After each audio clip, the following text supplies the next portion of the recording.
deberes cristianos. Y los deberes son presentados justo al final de la carta. Se dedican solo 3 capítulos a los deberes, después de haber presentado todo lo que es el plan de salvación.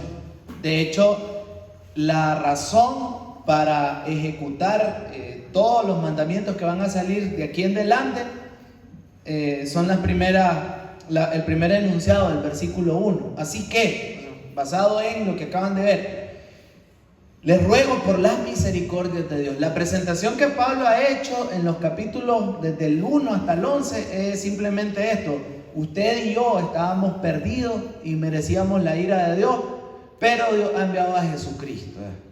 Y Jesucristo ha venido a hacer ese regalo de salvación a través del cual nosotros lo alcanzamos por la fe y nos apropiamos de eso que Dios tiene para nosotros. Amén o no amén.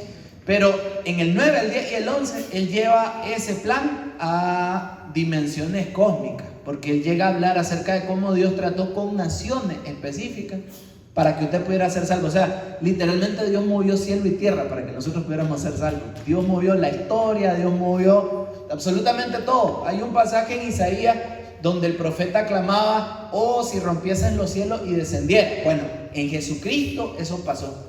Él rompió los cielos y descendió para venir a salvarnos. ¿Cuántos le dan gracias a Dios por eso? ¿Cuál es el motivo para venir a la iglesia? Las misericordias de Dios, hermano. ¿Ya? No es lo mismo ser cristiano por coerción, por presión, ¿ya? No es lo mismo que alguien venga y te obligue a ser cristiano, a hacerlo por voluntad propia. No es la razón para seguir al Señor. No es lo mismo seguir al Señor por miedo. Hay gente que apela a eso, ¿ya? Hay mensajes que apelan, por ejemplo, a la inminencia de la muerte. Es una realidad. Pero hermano, el detalle es que eso suele ser una medicina de efecto rápido, de efecto pasajero. Es casi lo que le llaman un placebo. Es un anzuelo falso. ¿Por qué? Porque las personas pueden venir acá. Yo me acuerdo en la semana que estaban aquellas noticias terribles con el COVID. Yo me acuerdo la última campaña que nosotros hicimos al aire libre fue allá en La Ceiba. Y yo me acuerdo la cantidad de gente que aceptó. No sé si alguien se acuerda, pero fue cantidad de gente. Bien, fariseísmo afuera, pues, y sin ánimo de criticar. ¿Cuántos de esos que aceptaron siguieron al Señor hasta la fecha? Ni uno, pues ni se murieron, gracias a Dios, pero tampoco tienen vida eterna hoy en día. ¿Por qué? Porque ante la inminencia, ante la amenaza de que todos esperábamos lo peor, ellos dijeron: mejor me acerco a Dios por si me muero, que me haya confesado, ¿verdad? Pero esa no es la razón. ¿Cuáles son los efectos a largo plazo? No están aquí. La razón para venir a este lugar no es la coerción, la razón para venir aquí no es el miedo, ¿ya? Decía el hermano Rivense, tremendo predicador, el sábado, que hay gente que lee Apocalipsis para buscar a la bestia en lugar de buscar al Cordero. O sea, hay gente obsesionada con el anticristo más que con Cristo. Es que ¿cómo somos nosotros al revés? No es la razón, hermano. La razón para seguir a Cristo no es ni siquiera no irse al infierno. La razón para seguir a Cristo es el amor. Es porque tenemos una relación de amor con Él. ¿Ya? ¿Cuántos aman al Señor? Amén. Bueno, créanme, su amor puede ser muy sincero, pero no es más grande que el amor de Él por usted, hermano. La Biblia llega a decir que aunque nosotros seamos infieles, Él permanece fiel. Nosotros nos hemos encontrado y deleitado con la misericordia de Dios y ya no lo podemos dejar. El salmista llega a decir en un punto: tu misericordia, ¿qué dice? Es mejor que la vida, y por eso mis labios te alabarán. Todo lo que nosotros hemos experimentado en la vida es fruto de su misericordia, pero no se compara con la fuente de la misericordia. No hay nada y no hay nadie más satisfactorio que Jesucristo. ¿Cuántos dicen amén? Y eso es lo que dice Pablo: yo les ruego por las misericordias de Dios. ¿Y cuál es el ruego del apóstol? Dice que presenten sus cuerpos en sacrificio vivo. Esa palabra sacrificio aparece a menudo en el Antiguo Testamento. Lo nuevo en este pasaje es ese adjetivo. Los sacrificios no estaban destinados a estar vivos, estaban destinados a morir. Se ofrecían holocaustos, que eran ofrendas quemadas. Habían otras ofrendas que consistían literalmente en degollar al animal en cuestión.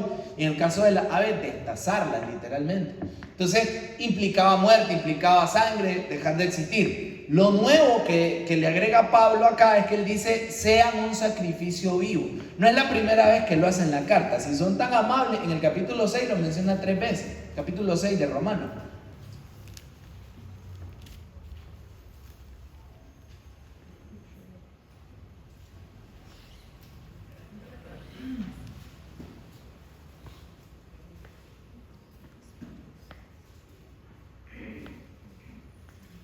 Versículo 13 dice: ni tampoco presentéis vuestros cuerpos, vuestros miembros al pecado como instrumentos de iniquidad, sino presentaros vosotros mismos a Dios como vivos de entre los muertos, y vuestros miembros a Dios como instrumentos de justicia. Más adelante, versículo 20: porque cuando erais esclavos del pecado, erais libres acerca de la justicia. Pero ¿qué fruto tenían de aquellas cosas de las cuales ahora os avergonzáis? Porque el fin de ellas es muerte. Mas ahora que habéis sido libertados del pecado y hechos siervos de Dios, tenéis por vuestro fruto la santificación y como fin la vida eterna. Porque la paga del pecado es la muerte, mas la dádiva de Dios, ¿qué dice? Es vida eterna en Cristo Jesús, Señor nuestro. Entonces, la idea detrás de presentarnos como un sacrificio vivo ya la había puesto Pablo. ¿Y cómo es que uno se convierte en un sacrificio vivo? Matando partes de nosotros que no son conforme a la vida de Dios. Se trata de eso. En el capítulo 8, también si son tan amables, va a enseñarnos cómo lo hacemos. Es por el poder del Espíritu Santo. Versículo, ya les digo. Versículo 9 dice: mas vosotros no vivís según la carne, o sea, somos un sacrificio vivo, sino según el Espíritu. Si es que el Espíritu de Dios mora en vosotros, y si alguno no tiene el Espíritu de Cristo, salud, no es de él. Pero si Cristo está en vosotros, el cuerpo en verdad está muerto a causa del pecado, mas el Espíritu vive a causa de la justicia. Y si el Espíritu de aquel que levantó de los muertos a Jesús mora en vosotros, el que levantó de los muertos a Cristo Jesús vivificará también vuestros cuerpos mortales por su Espíritu que mora en vosotros. Así que, hermanos, deudores somos, no a la carne, para que vivamos conforme a la carne. Porque si vivís conforme a la carne, moriréis. Mas si por el Espíritu hacéis morir las obras de la carne, viviréis. Entonces, ¿cuál es la ofrenda que nosotros le ofrecemos al Señor? Nuestra vida. ¿Y cómo le ofrecemos esa ofrenda? Matando partes de nosotros que no le agradan a Dios. Son un montón, hermano. Son un montón. Presenten sus cuerpos en sacrificio vivo, número 1. O sea, una forma de vida diferente. Número 2, santo. La palabra santo significa destinado para una obra especial, ¿sí? Siempre me gusta poner de ejemplo este lugar no tiene nada fuera de lo común de cualquier otro lugar, excepto para qué se usa. O sea, aquí alcanza un bar, pero no usamos este lugar para hacer un bar. Aquí bien se puede meter un chinamo, pero no usamos este lugar para eso. Hemos destinado este lugar ¿para qué? Para adorar al Señor y escuchar su palabra. De igual manera, usted es casa de Dios y yo soy casa de Dios. El Espíritu Santo mora en nosotros, pero nosotros hemos metido uno que otro chinamo dentro de nosotros. Tiene distintos nombres, distintas formas, pero todos tenemos cosas dentro de nosotros que el Señor las quiere sacar. Y así como el Señor tomó aquel azote y sacó a los mercaderes del templo para limpiar la casa de su padre, Él va a utilizar su palabra, su disciplina, el compañerismo cristiano y lo que tenga que utilizar para presentarnos santos delante de Dios. La meta del Señor no es que usted sea feliz, es que usted sea santo. La meta del Señor no es que yo sea feliz, es que yo sea santo. Y Él va incluso a pasarte por momentos de infelicidad si Él sabe que eso te va a santificar. Dice el pastor Jim, por ejemplo, que la relación matrimonial no es para ser feliz, es para santificarse mutuamente. Voltea a ver al instrumento que Dios le dio. Ese instrumento incrementa su paciencia, ese instrumento le ha enseñado a perdonar, ese instrumento le ha enseñado a contener su ira, y usted ha crecido grandemente en gracia y verdad gracias a esa persona. ¿Cuántos dicen amén a eso? Amén. Y así todo, Dios lo utiliza. ¿Para qué? Para separarnos para Él. Dios quiere limpiarnos, Dios quiere purificarnos. Dice en sacrificio vivo, santo, y después dice agradable a Dios. La palabra se repite en el verso 2, donde dice para que comprueben cuál es la buena voluntad de Dios, agradable y perfecta. ¿Qué le agrada al Señor? Bueno, a Él le agrada que seamos un sacrificio para Él. Y dice, este es vuestro culto racional. Por mucho tiempo yo leía ese racional como de ración. Ya, reparten comida y me dan mi ración. ¿Han escuchado eso? Bueno, no tiene nada que ver con eso. Es racional de raciocinio, racional de lógico. Lo que está diciendo Pablo ahí es, ¿qué es lo lógico para un cristiano? Que sea un sacrificio vivo. Y bajo esa lupa usted puede leer todos los mandamientos que él pone después. Apenas en el versículo 3 hasta el versículo 8 empieza a hablar de los dones del Espíritu Santo y de que no deben de ser utilizados ni para manipular a la persona ni para enorgullecerse por encima de ella. Porque lo que Pablo quiere decir con eso ¿es lógico un cristiano fachento? No. Es lógico un cristiano que use lo que Dios le dio para mantener esclavizadas a las personas, no para Cristo, sino para Él mismo. No. Más adelante sale en el versículo 12, gozoso en la esperanza. ¿Es lógico un cristiano amargado? No, no es racional. Más adelante sale, versículo 19, no vengáis vosotros mismos. Les pregunto a ustedes, ¿es normal un cristiano vengativo? No. Y después se pone más bélico en el capítulo 13, donde dice, pagad a todos lo que debéis. O sea, ¿es normal un cristiano que deba real? A su nombre. Miren, deber no es el problema es no pagar, ¿ya? Y hacerse loco, y etcétera. No es normal. Entonces, ¿qué es lo que dice Pablo ahí? Traten de vivir de una manera que sea razonable con la fe que ustedes profesan. Hay cosas en los cristianos que no les lucen. Es más, a veces Dios va a permitir que alguien nos recuerde. Vos no es que sos cristiano. ¿A cuánto les ha pasado? No conteste. Pero alguien va a venir y te va a recordar. Eso no es acorde con la fe que vos profesas. Porque vos decís que seguís a Cristo. Porque vos decís, porque vos hasta predicás. Pero eso no.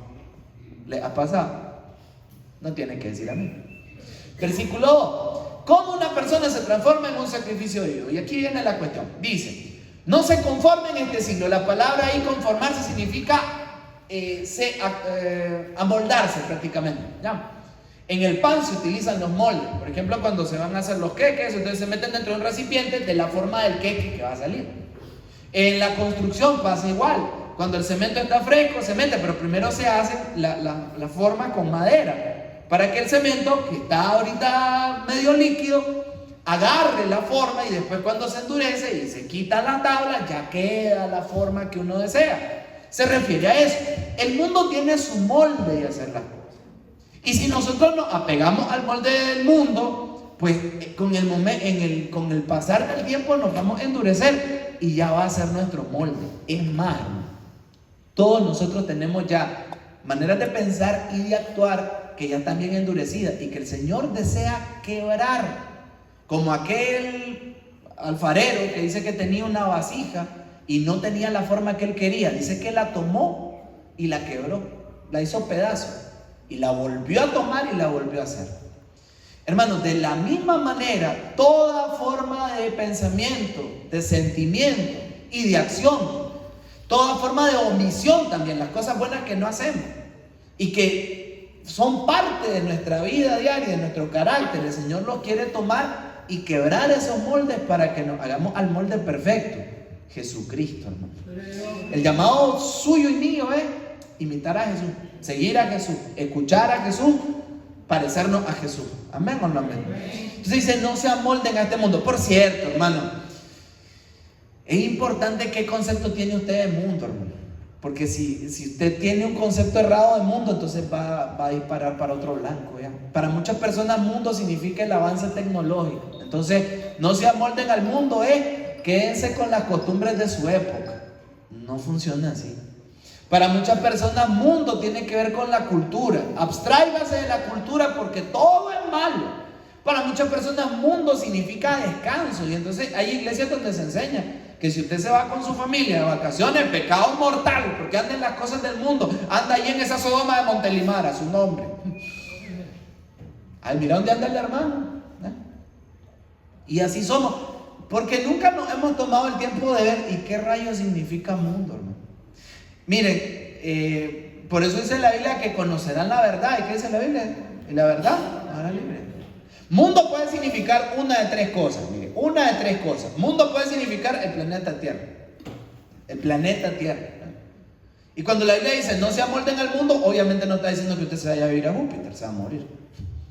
No está diciendo eso. ¿Entendemos eso o no? ¿Qué dice el Salmo? Del Señor es la tierra y su plenitud. ¿Qué dice después? El mundo y lo que en él habita. Este planeta Dios lo hizo, hermano. Es de él. ¿O no creó Dios los cielos y la tierra? Claro. Entonces usted está en el planeta de su padre. ¿Sí o no? Ahora yo pregunto. Cuando la Biblia dice no se amolden al mundo, quiere decir que no vaya a Catarina, pues. Porque es del mundo. Y porque hay nuevo cielo y nueva tierra. ¿Para qué voy a ir a pasear? Eso es ridículo. No es ridículo. Otra cosa que puede significar mundo es los habitantes de la tierra. ¿Qué dice Juan 3:16? De tal manera amó Dios.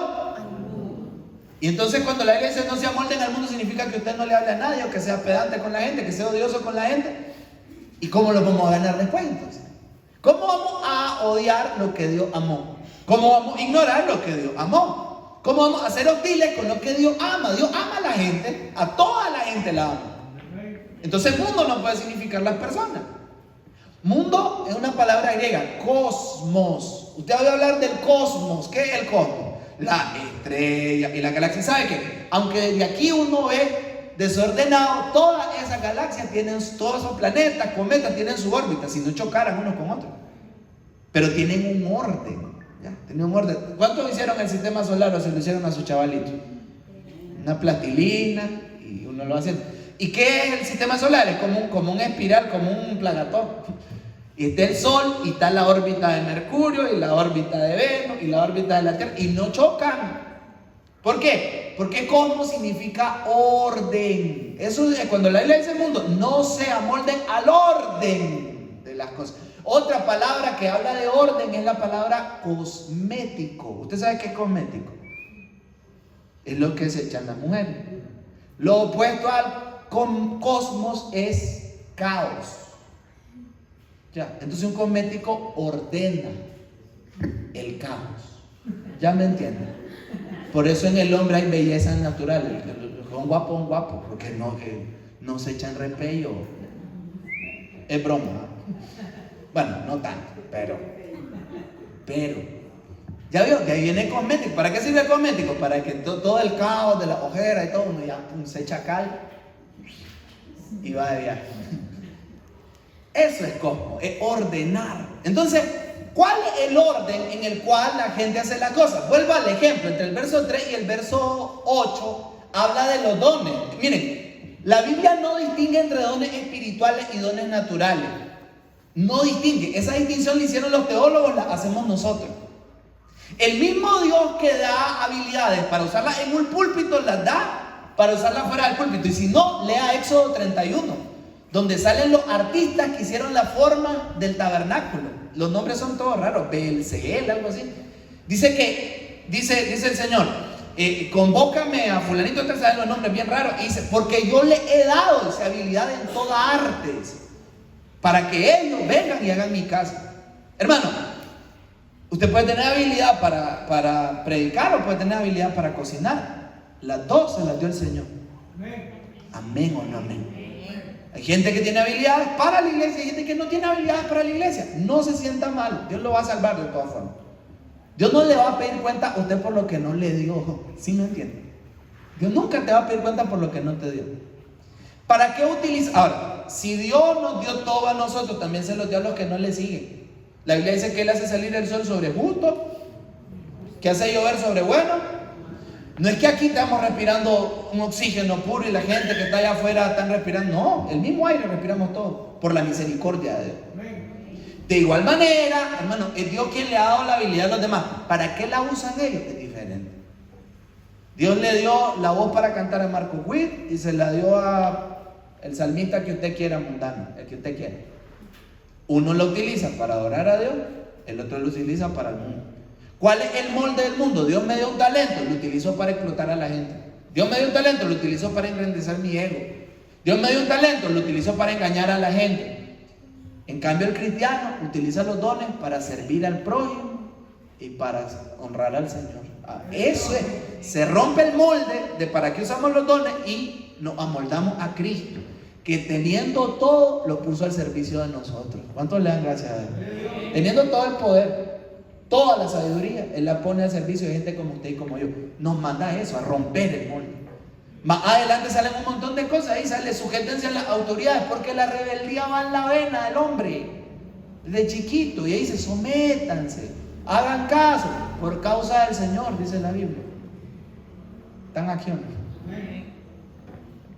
Dice, entonces, solo quiero terminar la idea. Mundo no significa lo que un montón de gente cree, hermano. Yo me acuerdo aquel fatídico, casi podría decir maldito, pero no, aquel fatídico día del año 2000 cuando en la iglesia que yo iba a Chatel llevaron un VHS con un hermano que llamaba Josué Irión, ¿ya? Y pusieron, ese día no hubo escuela dominical, pusieron el VHS, y el VHS decía que Pikachu era del diablo, pero bueno, Pikachu no importa tanto, me tocaron el Nintendo significa infierno, y mira, mi mamá nunca iba al culto ese día, fue.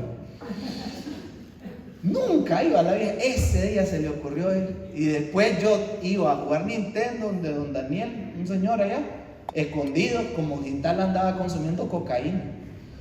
Y me encontraba a los otros chavalitos jugando Mario Bros. ¿Qué puede tener de satánico Mario Bros? Y simio no mataba a simio. Nos vemos el domingo.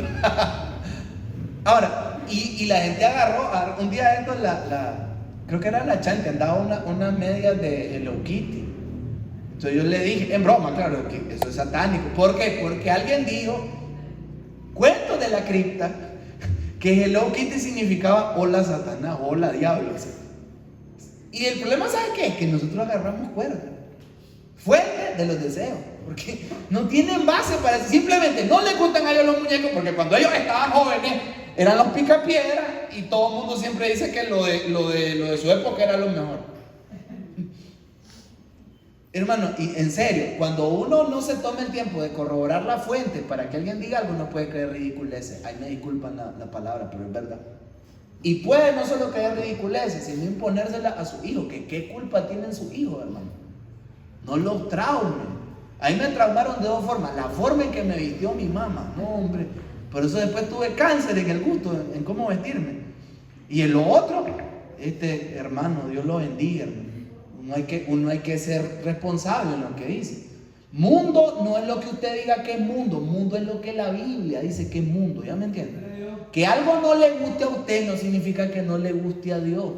A mí no me gusta la música cristiana actual, se llama worship. Me pone muco, porque crecí con otra. ¿Eso quiere decir que es del diablo? No, quiere decir que a mí no me gusta. Y al fin y al cabo no me cantan a mí, le cantan a Dios. ¿Sí me explico o no? Usted tiene todo el derecho a disentir sobre algo, pero no a imponérselo a los demás. La norma para todos los que estamos aquí es la palabra de Dios, no la opinión de un ser humano. Amén o no. Ya me desahogué. Verso 2. No se conformen a este siglo, a este mundo. Dice, si no transfórmense, ahí es la palabra para metamorfosis. El ejemplo más claro de la metamorfosis, ¿quién es? La mariposa, que pasa de ser gusano, después es capullo y después es una bella mariposa. ¿Sí? De igual manera, hermano, hay pensamientos que usted tiene que son como un gusano, todo feo. Pero el Señor quiere transformar. ¿Cómo es transformada una persona? Aquí es donde entra la importancia de la palabra de Dios. Dice, por medio de la renovación de vuestro entendimiento. El Señor quiere que nosotros tomemos los pensamientos que hemos tenido hasta hoy, los pesemos acorde a la palabra, y los que son de acuerdo a su voluntad los dejamos, pero los que no son acorde a su voluntad los arrancamos. Todos tenemos un trasfondo y un bagaje de acuerdo a la familia que venimos, nuestro nivel educativo, las experiencias que hemos tenido. Eso no es culpa suya en absoluto, no es culpa mía, pero tenemos la palabra para renovar la forma en que vemos las cosas. Si yo le pregunto a usted que un padre, los que tuvieron un padre presente me van a decir lo máximo, tremendo, no sé qué. Pero si alguien tuvo la mala experiencia, que papá se fue o que papá fue, Dios no lo permita, abusador o qué sé yo, ese es el concepto que tiene. Ahora, las tres experiencias, uno tiene que venir, no importa cuál sea su trasfondo, venir a la Biblia y ver qué significa paternidad. ¿Para qué? Para no repetir patrones de conducta. Amén. La maldición, las famosas maldiciones generacionales son eso, hermano. Repeticiones de formas de conducta destructivas. Mi abuelo fue un picado, mi papá fue picado, entonces yo también voy a ser picado, y mis hijos serán picados y picados forever. Hay que romper con eso. ¿Cómo? Con la palabra de Dios y el poder del Espíritu Santo. A eso venimos aquí, hermano. A tomar todas nuestras viejas formas de ver las cosas y ponerlas a los pies de Cristo. Dice una parte de 2 Corintios, llevando cautivo todo pensamiento para que obedezca a Cristo. Esto es tomarlo, amarrarlo y llevarlo. Llevar cautivo es eso, hermano. Llevárselo preso, llevarlo para que obedezcan a Cristo. ¿Amén o no, amén? Un cristiano nunca puede decir es que yo soy así y ya no voy a cambiar. No, hermano.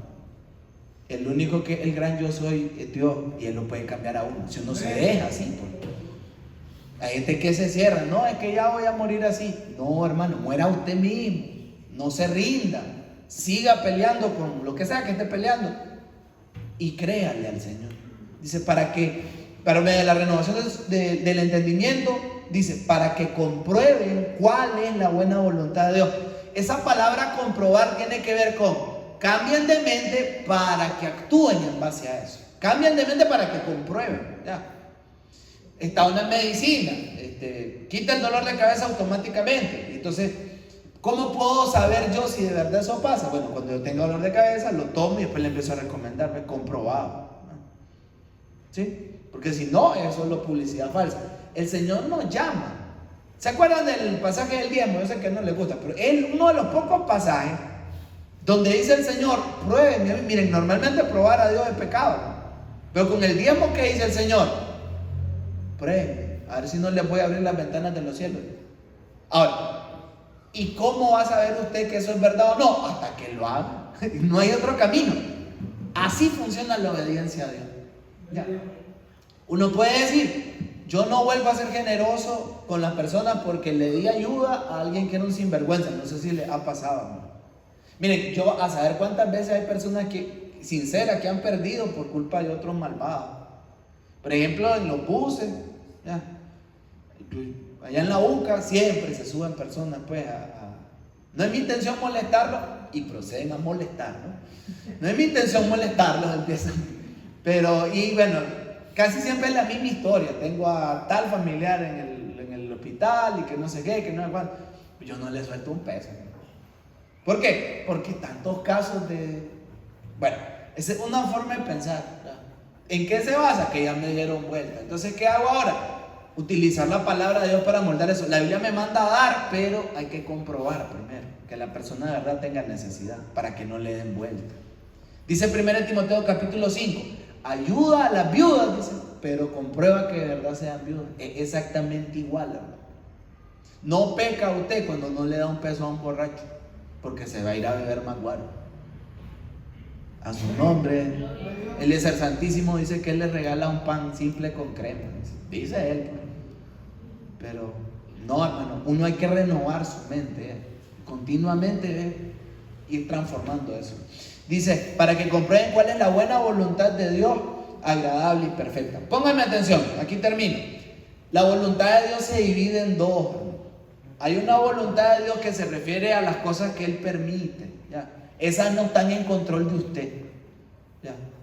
Por ejemplo, si yo fuera diputado, si yo tuviera poder sobre el clima, todos los días serían así, ¿ya? Todos los días serían así. Hay ciertos seres raros que aman el calor, pero Dios lo bendiga a usted, querido ser raro, pues. Pero lo normal es que nos guste. ¿A cuánto le gusta el frío más? Ahorita vienen los meses para. Si por mí fuera todo el año fuera, pero yo no mando. ¿Y qué voy a hacer? Ya. Voltea a ver a los dos que tienen la pan. Él no eligió esa cara. Es lo que hay, hermano. Yo tampoco elegí la mía. Nos dieron eso. Esas son cosas sobre las que no tenemos control. No podemos comprobar la voluntad del Señor al respecto. Aquí se refiere a la voluntad de Dios respecto a lo que Él quiere que nosotros le obedezcamos. ¿Ya? Voluntad de Dios, hay cosas de la voluntad de Dios que no están en nuestro control. Pero las que sí están en nuestro control, es nuestro deber comprobar cuál es y vivirlo. ¿Ya? ¿Qué cosa? Hay una, ¿cómo les dijera? Un cuadro de esos que venden los tarjeteros y que lo he visto en muchas casas. Y dice, Dios, dice, dame sabiduría para entender las cosas que no puedo cambiar. Dame, algo así, salud. Dame valor para cambiar las que debo cambiar y dame luz para ver cuál es la diferencia entre lo que puedo y lo que no puedo cambiar. Por ahí va. Pero hay cosas que usted no puede cambiar, acepte. Pero las que sí puede cambiar, trabájenlas acorde a la palabra del Señor. Usted no puede cambiar a la gente, pero sí puede cambiar a usted. Usted no puede, qué sé yo, hay mil cosas que no están en su poder, pero las que sí están es su carácter. ¿Cómo se transforma? A través de la palabra del Señor. El 31 de octubre se suele celebrar la Reforma Protestante, una fecha muy importante para gran parte de la cristiandad.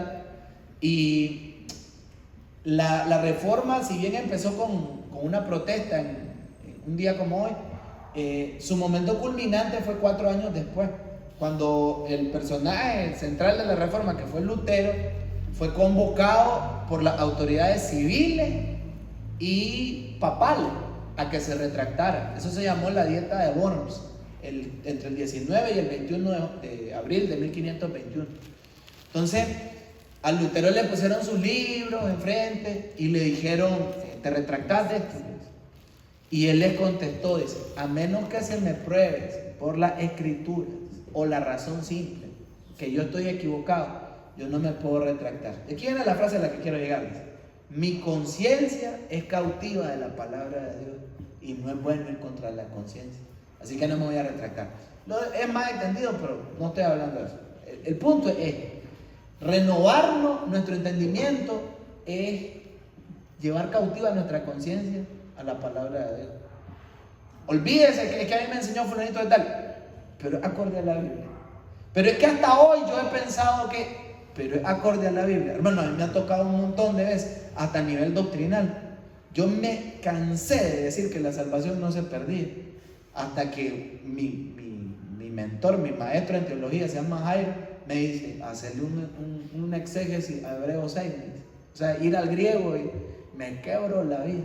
Y yo, y tengo años de estar enseñando esto, me sentí desbaratado. Así es, ¿eh? ¿Qué vas a hacer? Así usted tiene creencias, que vaya a la Biblia y déjese moldear por la Biblia. La Biblia es un martillo que nos quiebra nuestras durezas. Amén. Bueno, hermanos, tengan una linda noche.